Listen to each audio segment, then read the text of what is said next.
So hello friends, કેમ છો બધા? મજામાં? શું આજે તમારા માટે લઈને આવી છું મટર રાઈસ અને તેની સાથે છે આપણે બનાવી છીએ રાજમા. યસ, રાજમા. તો મોસ્ટ ઓફ છે રાજમા ચાવલ છે એ સૌ થતા હોય છે, પણ આપણે રાઈસને છે એ પણ એક ટ્વિસ્ટિંગ સાથે છે આજે મેં બનાવ્યા છે.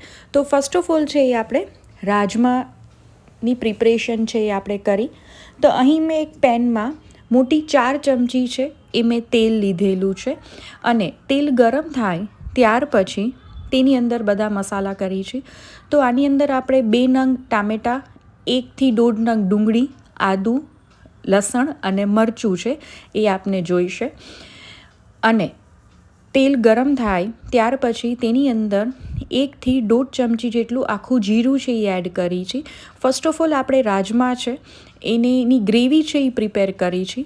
જીરું અને હિંગ સતળાઈ જાય ત્યાર પછી નાનો તજનો ટુકડો, 3 નંગ લવિંગ, અને અહીં મેં એક બાદિયું છે એ લીધેલું છે, અને એક તમાલપત્રને છે એ કટ કરી અને એડ કરી દઈ છે. ત્યાર પછી છે આની અંદર છે મારી પાસે લીલું મરચું, લસણની 4 કળી અને એક આદુનો ટુકડો છે એ મેં લીધેલો છે. તેને મેં રફલી ચોપ કરેલું છે, કારણ કે મીનવાઇલ છે એન્ડ ધ ટાઈમ આપણે એની ગ્રેવી જ કરવાના છીએ.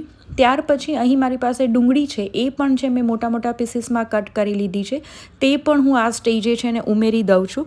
અહીં આપણે ડુંગળી અને આદુ, લસણ, મરચાંની આપણે કચાશ છે એને આપણે કટ કરી દઈએ છીએ. તેના માટે છે આપણે ગ્રેવી પ્રિપેર કરી છે. અને ડુંગળી સેજ લાઇટ બ્રાઉન કલરની થાય ત્યાર પછી છે તેની અંદર અહીં મેં 2 નંગ ટામેટાં છે એ રફલી ચોપ કરીને લીધેલા છે, તે હું એડ કરી દઉં છું. અને આ રાજમા છે એ આપણે જે ગુજરાતમાં જે ટેસ્ટ ખવાતો હોય એ બેઝ પ્રમાણે જ હું પ્રિપેર કરું છું. અને લિક્વિડી ફોર્મમાં છે આપણે થોડાક રાખી છીએ, રાઈસ સાથે આપણે ખાવા છે એના માટે. તો થોડી ગ્રેવી છે એ આપણે લિક્વિડ ફોર્મમાં રાખવી છે. તો અહીં આપણું ટમેટું અને ડુંગળી છે એ થોડુંક ચડવા આવે ત્યારબાદ એની અંદર હળદર છે એ 1 ચમચી એડ કરી છે, અને લાલ મરચું પાવડર છે એ અરાઉન્ડ હું અત્યારે 2 ચમચી એડ કરી દઉં છું, જેથી કરીને ગ્રેવીમાં જ છે એ આપણા મસાલા છે એ સોતે થઈ જાય અને એની ફ્લેવર છે એ ખૂબ જ સરસ આવે. અહીં આપણે આ સ્ટેજે ટમેટું અને ડુંગળી પાકવા દઈ છીએ, જેથી કરીને આપણે ગ્રેવીને છે એ વધારે પ્રિપેર ના કરવી પડે.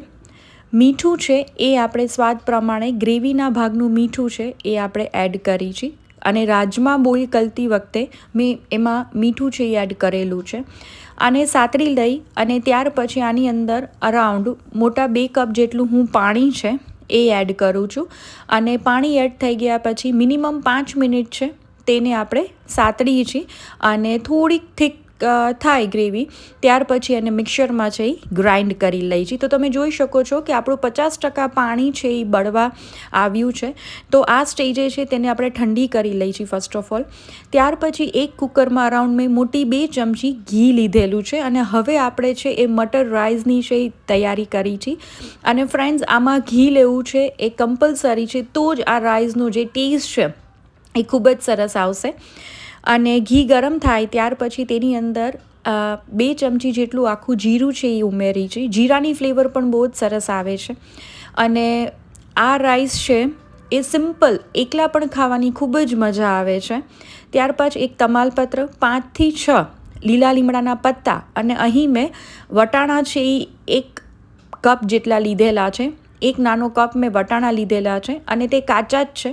તેને આપણે છે એ એડ કરી દઈએ છીએ અને પ્રોપર રીતે છે એ હલાવી લઈએ છીએ. જો તમે રાજમા સાથે આ રીતે રાઈસ પ્રિપેર કરીને ખાઓ છો તો તેનો ટેસ્ટ ખૂબ જ સરસ આવે છે. તો ચોક્કસથી ટ્રાય કરજો ફ્રેન્ડ્સ.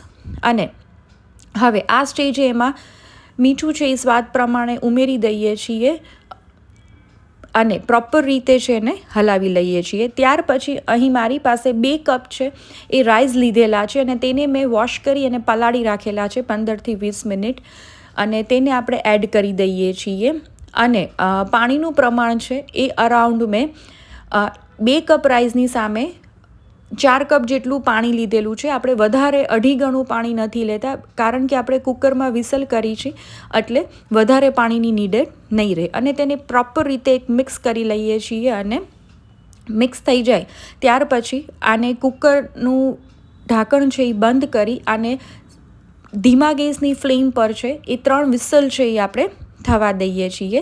અને આમાં બીજા કોઈ પણ જાતના ગરમ મસાલા છે એ આપણે એડ કરતા નથી, પણ એની રાઈસ છે એની ફ્લેવર ખૂબ જ સરસ આવે છે.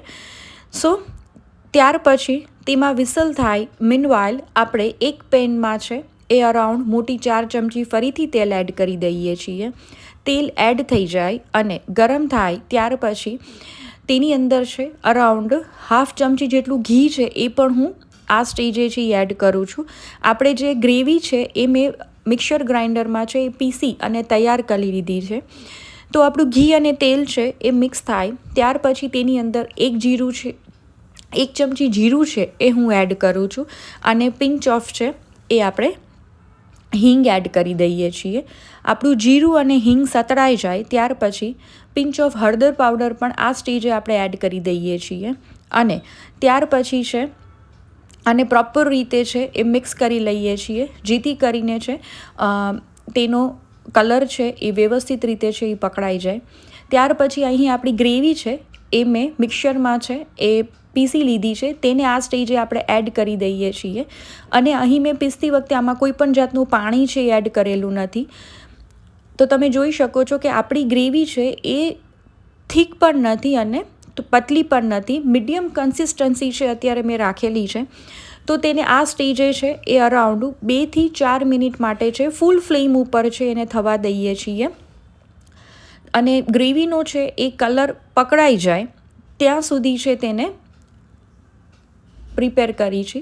આ સ્ટેજે 1 ચમચી મેં લાલ મરચું પાવડર છે એ એડ કરેલું છે અને આપણી ગ્રેવી છે એ તેલ છોડવા માંડે તો ત્યારે આપણે સમજી લેવાનું કે આપણી ગ્રેવી છે એ રેડી છે. તો તમે જોઈ શકો છો કે 80% આપણી ગ્રેવી છે એ કૂક છે. હવે આ સ્ટેજે છે મારી પાસે છે અહીં 2 કપ બોઇલ રાજમા છે મેં લીધેલા છે. તેને મેં આગલા દિવસે પલાળેલા હતા અને તેની અંદર છે અરાઉન્ડ 8 થી 9 છે એ વિસલ કરી મીઠું નાખી અને મેં તેને બાફી લીધેલા છે. અને રાજમાનું જે પાણી છે બાફેલું એ આપણે રાખી દઈએ છીએ બિકોઝ એમાં ઘણા બધા ન્યુટ્રિશન્સ છે આવેલા હોય છે, તો આપણે તેને ફેંકતા નથી અને આ સ્ટેજે તેને પાણી સહિત જ આપણે એડ કરી છે. ત્યાર પછી આની અંદર 2 ચમચી જેટલું ધાણા જીરું પાવડર છે એ એડ કરી છે. તે આપણી ગ્રેવીને થિકનેસ પણ આપશે અને તેનો સ્વાદ પણ છે એ બમણો કરશે. અને તેને પ્રોપર રીતે છે મિક્સ કરી દઈએ છીએ. આ સ્ટેજે તમારે ચેક કરી લેવાનું કે તમારે કેટલી કન્સિસ્ટન્સી છે એ રાખવી છે. મારે થોડી લિક્વિડી રાખવી છે કારણ કે આપણે ચાવલ સાથે છે એને રાઈસ સાથે સર્વ કરી છે. એન્ડ ઓફ ધ ટાઈમ તેની અંદર હાફ લીંબુ છે એ મેં સ્ક્વીઝ કરેલું છે અને આપણા રાજમા છે ફ્રેન્ડ્સ એ તૈયાર છે. તો મોઢામાં જ પાણી આવી જાય એવા આપણા રાજમા છે ફ્રેન્ડ્સ એ તૈયાર છે. આમાં કોઈ પણ જાતનો આપણે ગરમ મસાલો ઉપયોગમાં લેતા નથી જેથી કરીને તેનો ટેસ્ટ છે એ ખૂબ જ આપણા ઘર જેવો છે, સાદો સિમ્પલ અને એકદમ ડિસન્ટ ટેસ્ટ છે એ આવે છે.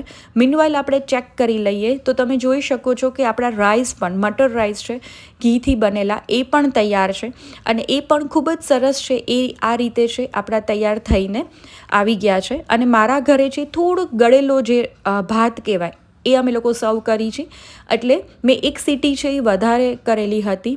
તમારે જો એકદમ છૂટો રાઈસ જોતો હોય તો તમે 2 વિસલમાં છે એ કુકર બંધ કરી શકો છો. અને આપણે સર્વિંગ બાઉલમાં છે રાઈસને છે એ સર્વ કરી લીધા છે અને રાજમાને છે પણ સર્વ કરી લઈ છે. તો તમે જોઈ શકો છો કે આપણે રાજમાનું ટેક્સચર છે એ ખૂબ જ સરસ પકડાણું છે. તો ફ્રેન્ડ્સ આવી અવનવી રેસિપીઝ જોવા માટે મારી ચેનલને જરૂરથી સબસ્ક્રાઈબ કરજો. કોમેન્ટ સેક્શનમાં મને કોમેન્ટ કરજો કે તમને મારી રેસિપીઝ છે એ કેવી લાગે છે અને ચોક્કસથી તમે બનાવજો. અને હવે તમારે કઈ રેસિપી જોઈએ છે તો એ પણ મને જરૂરથી કમેન્ટ સેક્શનમાં છે એ કહેજો. તો ફ્રેન્ડ્સ તમે જરૂરથી ટ્રાય કરજો અને મને જણાવજો કે મારી રેસિપી છે એ કેવી લાગી.